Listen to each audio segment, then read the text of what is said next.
മുസ്തഫ മുണ്ടുപാറ, നിങ്ങളെപ്പോലുള്ള ആളുകൾക്ക് തീർച്ചയായിട്ടും സന്തോഷം നൽകുന്ന ഒരു വിധിയാണല്ലോ ഹൈക്കോടതിയിൽ നിന്ന് വന്നിരിക്കുന്നത്. അതായത് മുനമ്പത്തെ ഭൂമി വഖഫ് ഭൂമിയാണ് എന്ന് സമർത്ഥിക്കുന്ന നിങ്ങൾക്ക് ഗുണം ചെയ്യും ഈ വിധി, ഹൈക്കോടതിയുടെ വിധി. മഞ്ജുഷ്, ഇത് ഏതെങ്കിലും ഒരു വിഭാഗത്തിന് ഗുണം ചെയ്യുമോ ദോഷം ചെയ്യുമോ എന്ന ചർച്ചക്കപ്പുറം ഇത് നമ്മുടെ നാടിനെ സംബന്ധിച്ചിടത്തോളം വളരെ പ്രയാസകരമായ സാഹചര്യം ഉണ്ടാക്കിയ ഒരു വിഷയമാണ്. അതിന് രമ്യമായ പരിഹാരം കാണേണ്ടത് വളരെ അനിവാര്യമാണ്. ഈ വിഷയത്തിൽ 3 പ്രധാന പോയിന്റുകളുണ്ട്. അത് 3ഉം നമ്മൾ പ്രധാനമായി ഗൗരവത്തിൽ ചർച്ച ചെയ്യപ്പെടേണ്ട വിഷയമാണ്. ഒന്ന്, ഇത് വഖഫ് ഭൂമിയാണ് എന്ന കാര്യത്തിൽ ഇവിടുത്തെ കോടതികൾക്കോ ഔദ്യോഗിക ഏജൻസികൾക്കോ ഇക്കാലം അത്രയും സംശയം ഉണ്ടായിട്ടില്ല. പൂർണ്ണമായി അത് വഖഫ് ലീഡായി രജിസ്റ്റർ ചെയ്യപ്പെട്ട ഒരു ഭൂമിയാണ്. അതുകൊണ്ട് തന്നെ ആ വഖഫ് ഭൂമി സംരക്ഷിക്കപ്പെടുക എന്നത് ഒന്നാമത്തെ വിഷയമാണ്. കാരണം പരലോക പ്രീതി ലക്ഷ്യമാക്കിക്കൊണ്ട് വ്യക്തികൾ സംഭാവന ചെയ്തുകൊണ്ട് നിർവഹിക്കപ്പെടുന്ന വഖഫുകൾ, അത് ഇത് മാത്രമല്ല, ഒരുപാട് വഖഫുകൾ ഇവിടെ അന്യാധീനപ്പെട്ടു പോയിട്ടുണ്ട്. പക്ഷെ നിലവിലെ നിയമം അനുസരിച്ച് സംരക്ഷിക്കപ്പെടുന്നു എന്നല്ലേ ഉള്ളൂ ശ്രീ മുസ്തഫ മുണ്ടുപാറ. മുനമ്പം ജനതയുടെ ആശങ്കയും അതാണല്ലോ. നിലവിലെ നിയമം അനുസരിച്ച് അതേ സാധ്യമാവുകയുള്ളൂ. ആ നിയമം ഏത് രീതിയിലാണ് ഈ മുനമ്പത്തെ ജനതയെ പോലെയുള്ള നിരവധി ആളുകൾക്ക് ബുദ്ധിമുട്ടുണ്ടാക്കുന്നത്? അത് മറികടക്കുന്നതിന് വേണ്ടിയാണല്ലോ കേന്ദ്ര സർക്കാർ നിയമ ഭേദഗതി കൊണ്ടുവരുന്നത്. അതിനെ നിങ്ങളൊക്കെ എതിർക്കുകയാണ്. നിങ്ങളൊക്കെ അതിനെ എതിർക്കുന്നു എന്ന് പറയുമ്പോൾ മുനമ്പം ജനതയെ പോലെ ഭൂമി നഷ്ടപ്പെടാൻ പോകുന്ന ആളുകൾക്കെതിരെയുള്ള ഒരു നിലപാടാണ് എടുക്കുന്നത്. കാരണം ഇതുവരെയുള്ള നിലവിലെ നിയമം അനുസരിച്ച് ചോദ്യം ചെയ്യപ്പെടാൻ പോലും പറ്റാത്ത ഒന്നാണ് വഖഫ് ബോർഡിന്റെ തീരുമാനം. അത് വഖഫ് ട്രൈബ്യൂണൽ വരെ പോവുകയുള്ളൂ. അതിനുശേഷം സിവിൽ കോടതികളിലേക്ക് പോകുവാൻ സാധ്യമല്ല. അതിന് മുകളിൽ ഒരു അതോറിറ്റിയുമില്ല. ഇന്ന് ഹൈക്കോടതി തന്നെ പല ഖണ്ഡികകളിലായി ഇക്കാര്യം ചൂണ്ടിക്കാണിച്ചിരിക്കുകയാണ്. അതുകൊണ്ടാണല്ലോ ജുഡീഷ്യൽ കമ്മീഷന്റെ നിയമനവും ഹൈക്കോടതി റദ്ദാക്കിയിരിക്കുന്നത്. ഇതൊരു വഖഫ് ട്രൈബ്യൂണലിന്റെ പരിഗണനയിലാണ്. ആ സമയത്ത് ഇങ്ങനെ ഒരു ജുഡീഷ്യൽ കമ്മീഷൻ രൂപീകരിക്കുവാൻ സംസ്ഥാന സർക്കാരിന് കഴിയില്ല.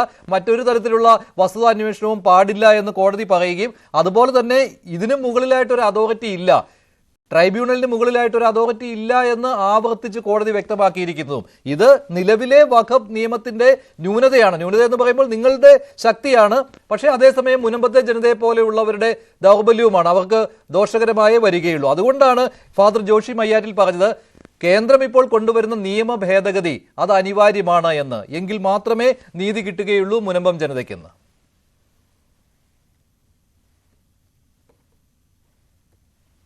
അവസരം തന്നില്ല. നമ്മൾ ഒരു കാര്യം പറയുമ്പോൾ അത് പൂർത്തിയാക്കാൻ അവസരം തരണമല്ലോ. ഇവിടെ എന്താ സത്യത്തില് ഈ വിഷയത്തിൽ ഒന്നാമത്തെ വിഷയം എന്ന് പറയുന്നത് അത് വഖഫ് ഭൂമിയാണ് എന്ന കാര്യത്തിൽ ഇവിടെ നിയമവ്യവസ്ഥക്കോ ഇവിടുത്തെ ഔദ്യോഗിക ഏജൻസിക്കോ ആർക്കും സംശയമില്ലാത്ത വിധം ക്ലിപ്തമായി ക്ലിയറായി ഉള്ള ഒരു രേഖകളുള്ള നിയമ പരിരക്ഷയുള്ള ഒരു വിഷയമാണ് മുനമ്പം വഖഫ് ഭൂമിയുമായി ബന്ധപ്പെട്ടുള്ളത്. ഒന്നാമത്തെ വിഷയം അതാണ്. അതുകൊണ്ട് തന്നെ അത് സംരക്ഷിക്കപ്പെടണം. അക്കാര്യത്തിൽ ഒരു വിട്ടുവീഴ്ചക്കും പൊതുസ്വത്ത് പ്രത്യേകിച്ചുകൊണ്ട് വഖഫ് സ്വത്തുകൾ അന്യാധീനപ്പെടുന്ന കാര്യത്തിൽ ഇന്ന് ഏറെ ആശങ്കപ്പെടുന്ന മുസ്ലിം സമുദായത്തെ സംബന്ധിച്ചിടത്തോളം ഒരിക്കലും അത് അന്യാധീനപ്പെടുന്നത് അംഗീകരിക്കാൻ കഴിയില്ല. നിയമം നമ്മുടെ മുമ്പിൽ വരാൻ പോകുന്നുള്ളൂ, അടുത്തതിന്റെ നിയമം വരാൻ പോകുന്നു.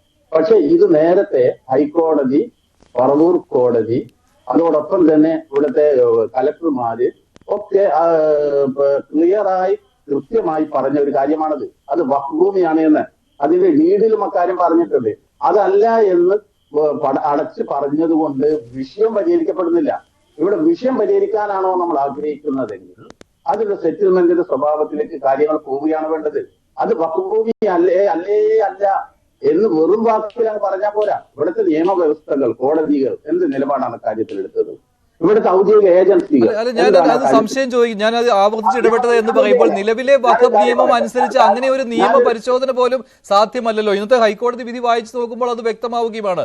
അങ്ങനെ ഒരു ഇടപെടൽ സംസ്ഥാന സർക്കാർ എടുക്കാൻ തുടങ്ങിയപ്പോഴാണ് ഇപ്പോൾ ഹൈക്കോടതി അത് റദ്ദാക്കിയിരിക്കുന്നത്. കാരണം നിലവിലെ വഖഫ് നിയമം അനുസരിച്ച് അത് സാധ്യമല്ല എന്ന് കോടതി പറയുമ്പോൾ പിന്നെ ഏത് രീതിയിലുള്ള മധ്യസ്ഥത, ഏത് രീതിയിലുള്ള നിയമ പോരാട്ടം, എങ്ങനെയാണ് അത് സാധ്യമാകുന്നത്?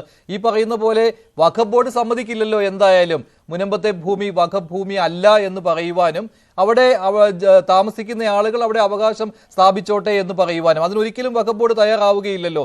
അങ്ങനെ വരുമ്പോൾ മറ്റ് വഖഫ് ഭൂമികളുടെ കാര്യത്തിലും തർക്കങ്ങൾ വരും. അങ്ങനെ ഒരുപാട് നിയമപ്രശ്നങ്ങളിലേക്ക് പോവുകയും ചെയ്യും. അപ്പോൾ എന്ത് പരിഹാരം എന്നാണ് പറയുന്നത്? അതുകൊണ്ടാണ് ഇപ്പോൾ അങ്ങനെയൊരു കാര്യം ഇവിടെ പറയുന്നത്. നിലവിലെ വഖഫ് നിയമം ഭേദഗതി ചെയ്തുകൊണ്ട് അതിലെ ന്യൂനതകൾ മാറ്റിക്കൊണ്ട് കേന്ദ്ര സർക്കാർ നിയമ ഭേദഗതി കൊണ്ടുവരുമ്പോൾ അതിനെ അനുകൂലിക്കുന്നവരെ എങ്ങനെ കുറ്റം പറയാൻ കഴിയും ഇത്രയും ഈ രീതിയിലുള്ള ഉദാഹരണങ്ങൾ വരുമ്പോൾ?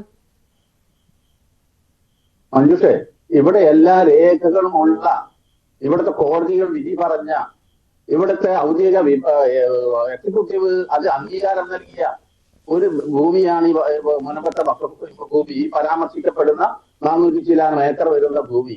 അത് രേഖകളോടെ ഉണ്ട്. അതൊരു കമ്മീഷൻ പഠനം നടത്തിയതാണ്. സർക്കാർ കമ്മീഷന്റെ അടിസ്ഥാനത്തിലുള്ള പാലോളി കമ്മിറ്റിയുടെ നേതൃത്വത്തിൽ നിസാർ കമ്മീഷൻ പഠനം നടത്തി സ്ഥാപിക്കപ്പെട്ട അത് വഖഫ് ഭൂമിയാണ് എന്ന് കൃത്യമായി സ്ഥാപിക്കപ്പെട്ട ഒരു ഭൂമിയാണിത് ഇവിടെ.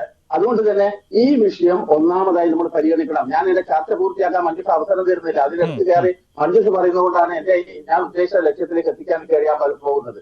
ഒന്ന്, ഇത് വഖഫ് ഭൂമിയാണ് എന്ന യാഥാർത്ഥ്യം നമ്മൾ അംഗീകരിച്ചേ പറ്റൂ. ഒന്ന്, നമ്പർ 1. രണ്ടാമത്തത്, ആ വഖഫ് ഭൂമിയിൽ അന്യായമായ വിധത്തിൽ കുറെ ആളുകൾ അവിടെ താമസിക്കുന്നുണ്ട്. അത് എല്ലാവരും അവിടെ താമസിക്കുന്നതിന് പുറത്തുള്ള ആളുകളുണ്ട്. അത് വേറെ വശം. അതായത് താമസക്കാരല്ലാത്ത വലിയ വൻകിട ലോബികൾ അവിടെ കയ്യേറിയിട്ട് വഖഫ് ഭൂമി തട്ടിയെടുത്തിട്ട് അവിടെ ദുരുപയോഗം ചെയ്തിട്ടുണ്ട്. അതേ സമയത്ത് പാവപ്പെട്ട മത്സ്യത്തൊഴിലാളികളായ ഒരുപാട് സഹോദരങ്ങൾ അവിടെ താലിമാല പോലും വിറ്റുകൊണ്ട് അവിടെ വിലക്ക് കൊടുത്ത് വാങ്ങേണ്ട സാഹചര്യം ഉണ്ടായിട്ടുണ്ട്. ഇത് രണ്ടാമത്തെ യാഥാർത്ഥ്യം. മൂന്നാമത്തെ യാഥാർത്ഥ്യം എന്ന് പറയുന്നത്, ഈ അന്യായമായ, ഞാൻ ഒന്നാമത് പറഞ്ഞ വഖഫ് ഭൂമി എന്ന ആ ഭൂമി അന്യായമായ വിധത്തിൽ അത് കൈകാര്യം ചെയ്യാൻ അവസരം ഉണ്ടാക്കി കൊടുത്ത ഇവിടുത്തെ ചില കക്ഷികളുണ്ട് ഇവിടെ. ഒന്നാമതായിക്കൊണ്ട് അതിൽ പ്രതിസ്ഥാനത്ത് നിൽക്കുന്നത് ഈ ഭൂമിയുടെ ഉടമസ്ഥരായ അല്ലെങ്കിൽ വഖഫ് ചെയ്യപ്പെട്ട അതിന്റെ ഉടമസ്ഥരായ ഫറൂഖ് കോളേജ് എന്ന് പറയുന്ന കമ്മിറ്റി ഒന്നാമത്തെ പ്രതിസ്ഥാനത്തുള്ളത്. രണ്ടാമത്തെ പ്രതിസ്ഥാനത്തുള്ളത് കഴിഞ്ഞുപോയ വഖഫ് ബോർഡുകളാണ്. ഈ ഭൂമി ഇത്രമേൽ ഭൂമി അന്യായമായി വൻകിട റിസോർട്ട് ലോബികൾ ഉൾപ്പെടെയുള്ളത് തട്ടിയെടുത്തപ്പോൾ നിസ്സംഗരായി നോക്കി നിൽക്കുകയോ അല്ലെങ്കിൽ അതിനാവശ്യമായ നടപടി എടുക്കുകയോ ചെയ്യാൻ കഴിയാതെ പോയ ഇവിടുത്തെ രണ്ടാമത്തെ പ്രതിസ്ഥാനത്ത് നിൽക്കുന്നത് വഖഫ് ബോർഡാണ്. അത് കഴിഞ്ഞ കാലങ്ങളിൽ വന്ന ഇടത് വലത് വഖഫ് ബോർഡുകൾ. അതോടൊപ്പം തന്നെ മൂന്നാമത് പ്രതിസ്ഥാനത്തോടെ നിൽക്കുന്നത് സർക്കാരാണ്. ഒരു വഖഫ് ഭൂമി ഇങ്ങനെ തട്ടിയെടുക്കപ്പെടുമ്പോ അതിനെതിരെ ആക്ഷൻ എടുക്കേണ്ട ബാധ്യത സർക്കാരിനെ സംബന്ധിച്ചിടത്തോളം ഉണ്ടായിരുന്നു. സർക്കാർ ആ ഉത്തരവാദിത്വം നിർവഹിക്കുന്നതിൽ പരാജയപ്പെട്ടത്. ഈ 3 കൂട്ടർ ഇവിടെ പ്രതിസ്ഥാനത്താണുള്ളത്. ഇനിയാണ് നമ്മുടെ വിഷയം നമ്മൾ പരിശോധിക്കേണ്ടത്. ഇവിടെ പാവപ്പെട്ട സാധാരണക്കാരായ വൻകിട ലോബികളെ മാറ്റി നിർത്തിയാൽ സാധാരണക്കാരായ മത്സ്യത്തൊഴിലാളികളായ സഹോദരങ്ങൾ അവിടെ വില കൊടുത്ത് വാങ്ങേണ്ട ഒരു സാഹചര്യം ആ ഭൂമിക്ക് ഉണ്ടായിട്ടുണ്ട്. പക്ഷെ അവർ വാങ്ങിയത് അന്യായമായ അനർഹമായ വിധത്തിൽ വഖഫ് ഭൂമി വില കൊടുത്ത് വാങ്ങേണ്ടി വന്നതാണ്. അപ്പൊ ഈ 3 യാഥാർത്ഥ്യത്തെയും അംഗീകരിച്ചുകൊണ്ട് വേണം നമ്മൾ ഈ വിഷയത്തെ ചർച്ച ചെയ്യാൻ. ഇവിടെ കേന്ദ്രത്തിന്റെ ബില്ല് വരാൻ പോകുന്നുണ്ട്. കേന്ദ്രത്തെ സംബന്ധിച്ചിടത്തോളം പ്രത്യേക താല്പര്യം നമുക്കറിയാം. മുസ്ലിം സമുദായത്തെ സംബന്ധിച്ചിടത്തോളം മുസ്ലിം സമുദായത്തിന്റെ വഖഫ് മാത്രമല്ല അവരുടെ അസ്തിത്വത്തെ പോലും ചോദ്യം ചെയ്യപ്പെടുന്ന ഒരു സാഹചര്യമാണ് ഇന്ന് ഇന്ത്യയിൽ ഉള്ളത്. അതുകൊണ്ട് തന്നെ ആ വഖഫ് ഭൂമിയൊക്കെ അന്യായമായ വിധത്തിൽ പിടിച്ചെടുക്കാനുള്ള ശ്രമമാണ് കേന്ദ്ര ഗവൺമെന്റിന്റെ ഭാഗത്തു നിന്ന് ഉള്ളത് എന്ന് നമുക്കൊക്കെ ബോധ്യമുള്ള ഒരു യാഥാർത്ഥ്യമാണ്. അപ്പൊ ഇവിടെ നമ്മൾ ഈ വിഷയത്തിൽ ചർച്ച ചെയ്യേണ്ട ഈ 3 വിഷയങ്ങൾ വെച്ചുകൊണ്ടാണ്. അങ്ങനെ പൂർണ്ണമായിട്ടും പറയാൻ പറ്റില്ല. ഭൂമി പിടിച്ചെടുക്കാൻ വേണ്ടിയാണ് നിയമ ഭേദഗതി കൊണ്ടുവരുന്നത് എന്നൊക്കെ പറയുമ്പോൾ ഈ സെക്ഷൻ 86 തന്നെ പരിശോധിച്ചാൽ അറിയാമല്ലോ. തീരുമാനം വഖഫ് ബോർഡ് ഒരു തീരുമാനം എടുത്താൽ ഈ ഭൂമി ഞങ്ങളുടേതാണ്, ഇത് വഖഫ് ഭൂമിയാണ് എന്ന് വഖഫ് ബോർഡുകൾ തീരുമാനം എടുത്തു കഴിഞ്ഞാൽ അത് ട്രൈബ്യൂണലിലെ ചോദ്യം ചെയ്യാൻ പറ്റുകയുള്ളൂ. ട്രൈബ്യൂണൽ അത് അംഗീകരിക്കുകയാണ് ചെയ്തതെങ്കിൽ പിന്നെ അവിടെ ഒരു ഡിസ്പ്യൂട്ട് ഇല്ല. ഒരു സിവിൽ കോടതിയെയും സമീപിക്കാൻ പറ്റുകയില്ല, മറ്റൊരു അതോറിറ്റിക്കും തീരുമാനമെടുക്കാൻ കഴിയില്ല എന്നൊക്കെ പറയുമ്പോൾ അത് ഒരിക്കലും അത് നീതി നൽകുന്ന ഒന്നല്ല. അതുകൊണ്ട് തന്നെയാണ് ആ സെക്ഷൻ തന്നെ വേണ്ട എന്ന് വെക്കുന്നതും അങ്ങനെ ഒരു നിയമ പോരാട്ടത്തിനുള്ള അവസരം അവർക്ക് ഉണ്ടാക്കി കൊടുക്കുന്നു. അതുപോലെ തന്നെ ട്രൈബ്യൂണലിൽ എത്രയോ വർഷങ്ങൾ ഈ കേസ് കെട്ടിക്കിടക്കുന്നു, അത് ഒഴിവാക്കുന്നതിന് വേണ്ടിയാണ് അതിനൊരു ടൈം ലൈൻ വെക്കുന്നത്. ഇതൊന്നും നിങ്ങൾ അംഗീകരിക്കുകയില്ല എന്ന് പറയുമ്പോൾ നിങ്ങൾ ഈ വഖഫ് ഭൂമി അല്ല എന്ന് ഒരാൾക്ക് തർക്കം ഉന്നയിക്കുവാനുള്ള അധികാരം പോലും ഒരു അവകാശം പോലും ഇല്ല എന്ന് കരുതുമ്പോൾ അങ്ങനെയൊന്നും പറയാൻ പറ്റുകയില്ല. ശ്രീ മുസ്തഫ മുണ്ടുബാഗ, ശ്രീ